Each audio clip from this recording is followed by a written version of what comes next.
why this is not the time for gloating. It is time now to put together a conservative Republican agenda and smash the liberal Democrat agenda. And I mean every word I'm saying and I'm about to say. When Democrats get power, they use it. And when they don't have power, they fight. And I've said that for the past 2 years, that you have to admire that. You have to admire the way the Democrats fight when they're in the minority and the way they put their agenda in place when they're in the majority. And even through 8 years of Ronald Reagan, the Democrat agenda didn't get rolled back. When Republicans are in control of government, the Democrat agenda may take a pause. They may speak angrily of being unable to advance this or that piece of their agenda, but it never rolls back. I pointed out that we were heading toward being the People's Republic of Venezuela. The time is now to repeal Obamacare, not replace it. The time is now to privatize Social Security and make it less redistributive. The time is now to eliminate Common Core and close the Department of Education.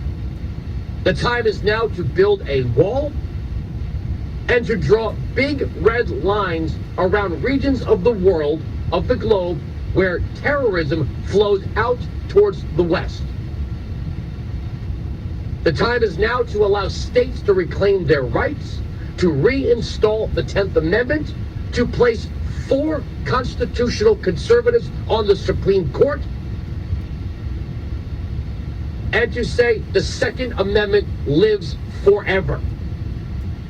That's it. It is time to cut taxes. It is time to gut regulations. It is time to rescind the budget of the EPA, and the time is now to gut foreign aid.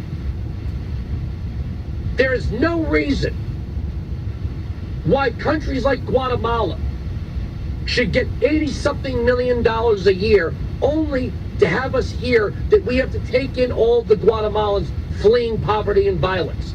We have sent tens of millions of dollars. I was the only radio host reading the statistics off of USA.gov of where we're sending tens of millions of dollars for infrastructure, security, education, democracy, healthcare. If these countries are sending us waves of people because they are fleeing poverty and violence, then we have spent that money on what? Nothing.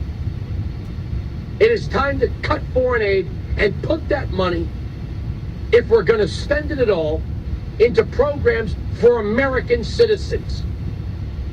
We don't need to run a school lunch program in Honduras when there's kids in Chicago who don't get enough to eat. We don't need to be building schools in some Central American, name them I guess, Panama, when schools in New Jersey are failing. All of that money should be retransferred back into programs for Americans. And yes, the people the Democrats say they care for. That's the inner city poor, that's the rural poor. I can debate all day whether or not this money should be spent at all on some kind of social program. The Constitution does not direct us to do so.